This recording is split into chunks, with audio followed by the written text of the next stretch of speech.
Sir आज भेट झालेली आहे शरद पवार यांची आज सकाळी कशा संदर्भात भेट होती, काय नेमकं कारण आहे? आज कोकणच्या बाबतीत माझ्याबरोबर त्यांनी चर्चा केली आणि विशेषतः या बाबतीमध्ये रायगडच्या बाबतीत चर्चा केली आणि महाराष्ट्राच्या टोटल आता फायनल होतात उमेदवार, तर प्रागतिक आघाडीचा एक प्रमुख म्हणून मी माझ्याबरोबर ती चर्चा विविध सगळ्याच्या फायनलच्या याचीच मला जाणीव करून दिली. आणि मुख्य करून या काल आम्ही माढामध्ये गेलो होतो. माढामध्ये शेतकरी कामगार पक्षाने आम्ही क्लेम केलेला आहे. गणपतराव देशमुख यांचे नातू अनिकेत देशमुख, डॉक्टर अनिकेत देशमुख यांची मागणी केलेली आहे. काल मी माढा मतदारसंघातल्या काही प्रमुख नेत्यांबरोबर आमदारांबरोबर मी चर्चा केलेली आहे आणि त्याबाबत त्यांना सगळं सविस्तर आमची मागणी सांगितलेली आहे आणि त्याबाबत चर्चा चालू आहे. काय वाटतं, सकारात्मक निर्णय होईल असं तुमच्या मागणीवरती? नाही, आमचा आग्रह पहिल्यापासून आहे.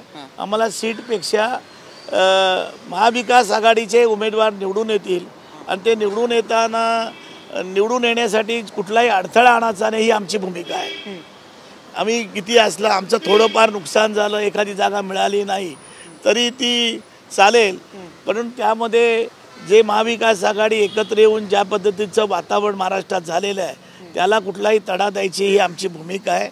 आणि त्या दृष्टिकोनातून अनिकेत देशमुख हे डॉक्टर आहेत आणि विशेषतः त्यांची प्रतिमा चांगली आहे. विधानसभेला फक्त ते 400 मतांनी पडले होते आणि विशेषतः गणपतराव देशमुखांचं नाव आहे आणि आमची जवळजवळ 1.5 लाख मतं माढा मतदारसंघामध्ये शेतकरी कामगार पक्षाची आहेत. त्या दृष्टीने आमची मागणी आहे, पण मागणी असताना एकमत झालं पाहिजे याच्यासाठी मी प्रयत्न करतो. मात्र सकारात्मक तुमच्या बाजूने निर्णय नाही झाला तर मग तुमची भूमिका काय असेल? नाही, हे मी पहिल्यांदाच सांगितलं. निर्णय काय नाही, आम्ही महाआघाडीबरोबर आहोत, इंडिया आघाडीबरोबर ते कायम राहणार आहोत, आमची भूमिका मांडणार आहोत. पण त्याच्यामध्ये काही हा प्रश्न मला विचारूच नका, कारण महाविकास आघाडी पहिली स्थापन करण्यामध्ये महाराष्ट्रात गेल्या खेपेला आमचं नुकसान झालं. आमचे उमेदवारांना विश्वासघात केला, ज्यांनी विश्वासघात केला ते लोक आता सोडून गेलेले आहेत आणि म्हणून आमची त्याच्यामध्ये कुठे तक्रार सुद्धा नाही. रणजितसिंह मोहिते पाटलांना जे आहे त्या ठिकाणी निंबाळकरांना भाजपकडून उमेदवारी जाहीर झाली, त्यानंतर मोहिते पाटलांचा विरोध आहे आपल्याला काल पाहायला मिळालं. कोणाला विरोध आहे?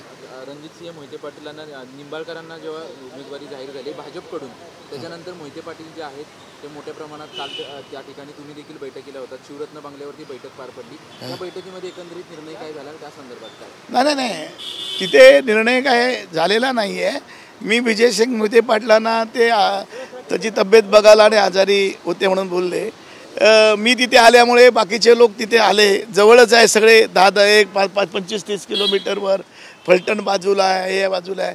अशी मिटिंग काही ठरवून केली नव्हती.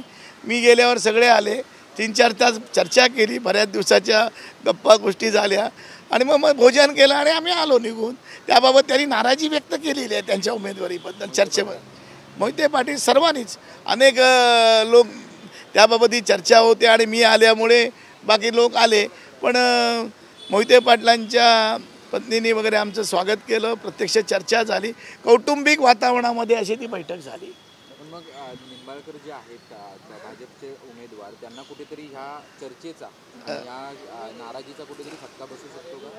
नाही, मला नाही वाटत. गिरीश महाजन काल गेले होते, रात्री मी आलो, घरी पोहोचलो ते बघितलं. गिरीश महाजन ते सगळ्या तडजोडी पुढे चांगल्या करतात आणि कुठे डिस्प्यूट झाला की ते मिटवण्याचा त्याचा हातखंडा आहे, ते करतील. त्या विषयावर आम्ही हातच घातला नाही.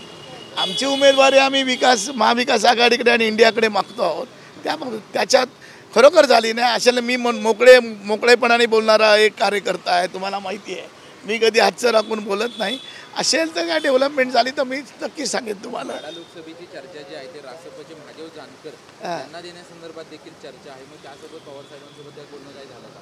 नाही, त्यावर बोलणं झालं नाही. तिकडच्या पवार साहेबांबरोबर आता आम्ही वेगळ्या विषयावर बोललो होतो. रयतचा पण एक प्रश्न आमच्या जिल्ह्यातला होता, बाळाराम पाटला, त्याच्यावर चर्चा केली. त्याच्यावर काही चर्चा बाकीची झाली नाही आहे. महादेव जानकरांना उमेदवारी देण्याचे निश्चित असताना मग तुम्ही आता गणपतराव नाही, मला माहिती नाही, जानकर बोलले नाहीत मला, मी माढा लढवतोय म्हणून. जानकर माझे मित्र आहेत, परंतु तसे बोलले नाहीत. आमची पहिल्यापासून मागणी आहे, तुम्ही दिलेली आहे, की आणि जानकर गणपतरावांच्या नातून विरोध करतील असं मला वाटत नाही. जानकरांना जर का उमेदवारी मिळाली तर आम्ही महाविकास आघाडी मित्र आहेत ते. चांगले मित्र आहेत, चांगले मित्र आहेत, माझे लहान भाऊ आहेत, त्याच्यामध्ये काही प्रॉब्लेम नाही आहे. पण जो निर्णय इंडिया घेईल, महाविकास आघाडी घेईल, त्यांच्याबरोबर आम्ही कटिबद्ध आहोत आणि बांधलेले आहोत आणि आम्ही शब्द कधी फिरवत नसतो.